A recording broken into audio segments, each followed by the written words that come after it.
Hello guys, welcome to নিম্পিস kitchen. আজকে আমি একটা বেঙ্গলি রেসিপি নিয়ে এসেছি, পিওর বেঙ্গলি রেসিপি।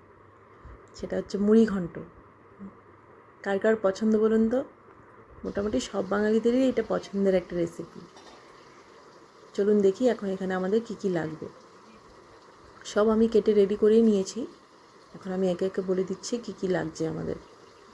এখানে লাগবে আমাদের হচ্ছে বড় সাইজের দুটো পেঁয়াজ, বড় বড় করে কেটে নেব, একটা টমেটো, কিছুটা লঙ্কা, আর আলু লাগবে। এখানে আমি দুটো আলু কেটে নিয়েছি। আর পটলটা পুরোপুরি অপশনাল, যদি আপনাদের ভালো লাগে তাহলে দেবেন, না হলে স্কিপ করে দেবেন। আর এখানে আমি একটা পেস্ট রেডি করেছি, সেখানে হচ্ছে একটা ছোট্ট সাইজের পেঁয়াজ আর কিছুটা অল্প একটু আদা গ্রেট করে নিয়েছি। আর এখানে আমি জিরের গুঁড়ো, ধনের গুঁড়ো, কাশ্মীরি লঙ্কার গুঁড়ো, হলুদ গুঁড়ো আর হচ্ছে নুন দিয়ে মশলাটা রেডি করে নেব। আর তারপর হচ্ছে আমি এখানে গোবিন্দভোগ চালটাকে রেডি করে নিয়েছি। এখানে আমি গোবিন্দভোগ চালকে আধ ঘন্টার জন্য ভিজিয়ে রেখে দিয়েছিলাম। তারপরে স্ট্রেনারে দিয়ে পুরো জলটা ঝরিয়ে তারপর কিন্তু আমি চালটার মধ্যে কিন্তু জল রাখা যাবে না, জলটা একদম ঝরিয়ে নিতে হবে। এখন আমি এখানে হচ্ছে মাছের মুড়োটাকে ফ্রাই করে নিচ্ছি। হলুদ লবণ মাখিয়ে একবারে বসিয়ে দিয়েছিলাম। এই মুড়োটা ফ্রাই হতে একটু টাইম লাগবে, ওই জন্য আমি আগেই মুড়োটাকে বসিয়ে রেখেছিলাম।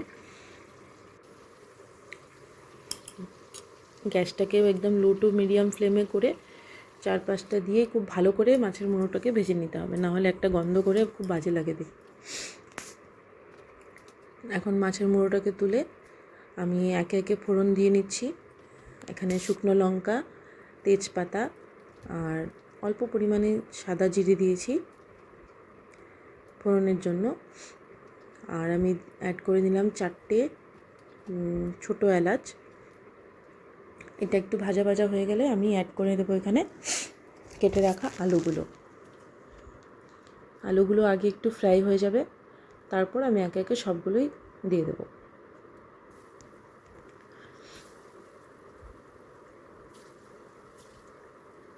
আপনাদের কাদের কাদের একটু এটা খুব পছন্দের রেসিপি একটু জানাবেন আমাকে।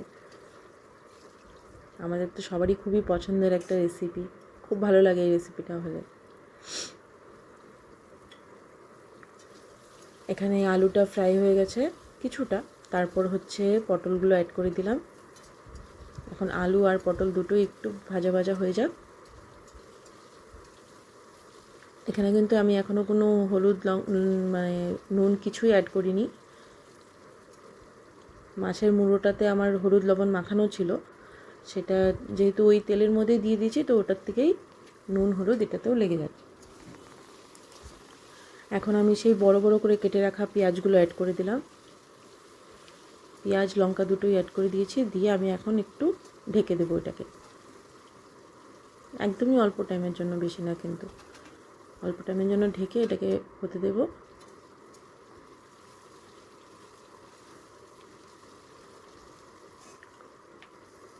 দেখুন পেঁয়াজটা একটু হয়ে গেছে, নরম হয়ে গেছে। এখন আমি সেই চালগুলো অ্যাড করে দিয়েছি। চালটা অ্যাড করার পরে আমাদের কিন্তু গ্যাসের ফ্লেমটাকে একদম বাড়িয়ে দিতে হবে।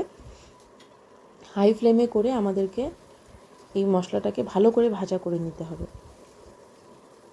চালটা যতক্ষণ অবধি একটু ট্রান্সপারেন্ট হয়ে যাবে না, ততক্ষণ পর্যন্ত আমাদের কিন্তু এইভাবেই ভাজতে হবে।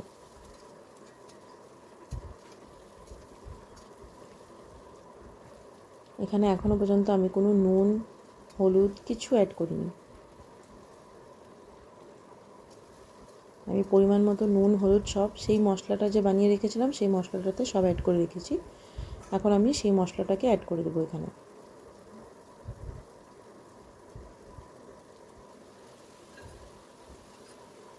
এই মশলাটা দেওয়ার পরে আমাদের কিন্তু ফ্লেমটাকে লো টু মিডিয়াম ফ্লেমে করে ভালো করে মশলাটাকে কষিয়ে নিতে হবে।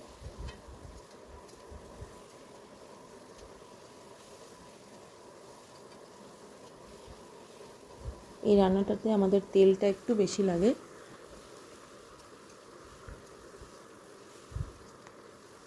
দেখুন কষে গেছে। এখন আমি সেই মশলা যে রেখেছিলাম সেই বাটিটা ধুয়ে একটু জল দিয়ে দেবো, দিয়ে এখন ঢাকা দিয়ে দিয়ে এই রান্নাটা করব।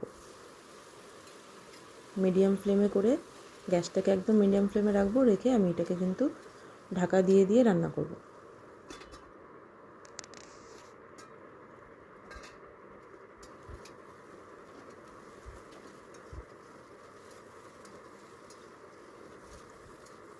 এই চালগুলো মোটামুটি আমাদের জল অ্যাড করার আগে এই চালটা মোটামুটি 20-30% আমাদের বয়েল হয়ে যেতে হবে। সেইটা মাথায় রেখে আমাদের কিন্তু গ্যাসের ফ্লেমটা বুঝে বুঝে দিতে হবে।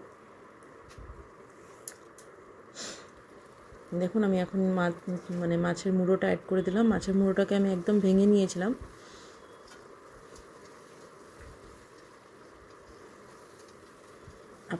আপনারা কীরকম দেন মাছের মুড়োটা একটু জানাবেন, হ্যাঁ। কেননা আমি কিন্তু সবসময় মাছের মুড়ো দিয়ে যে কোনো রেসিপিতে আমি মাছের মুড়োটাকে একদম ভেঙে দিই। আমার মনে হয় যে আমার পার্সোনালি মনে হয় যে সেটা করলে হয়তো একটু টেস্টটা এনহ্যান্স হয়ে যায়।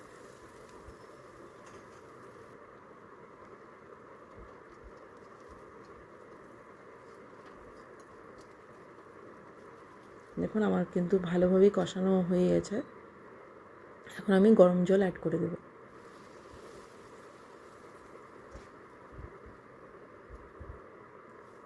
গরম জলটা অ্যাড করার পরে আমি অল্প গরম মশলা অ্যাড করে গ্যাসের ফ্লেমটা একদম হাই ফ্লেমে দিয়ে আমি 1 থেকে 2 মিনিট ঢাকা দিয়ে রাখবো।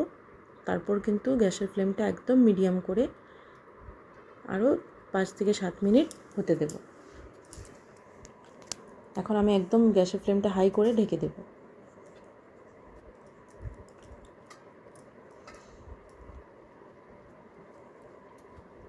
এই রান্নাটায় কিন্তু চালটা পুরোপুরি সিদ্ধ হতে দেওয়া যাবে না। এখানে একদম লাস্ট পর্যন্ত আমাদের দেখতে হবে যে চালটা 70-80% যেন সিদ্ধ হয়, মানে পুরোপুরি যেন বয়েল হয়ে না যায়। পুরো যদি বয়েল হয়ে যায় তাহলে কিন্তু খেতে ভালো লাগবে না।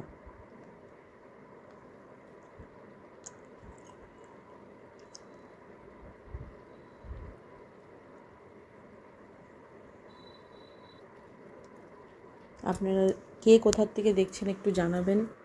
আমার ভিডিওটা যদি ভালো লেগে থাকে প্লিজ লাইক করবেন, শেয়ার করবেন, আর সাবস্ক্রাইব কিন্তু অবশ্যই করবেন। আমাদের কিন্তু এই রেসিপিটা কমপ্লিট। দেখুন পুরোপুরি রেডি হয়ে গেছে।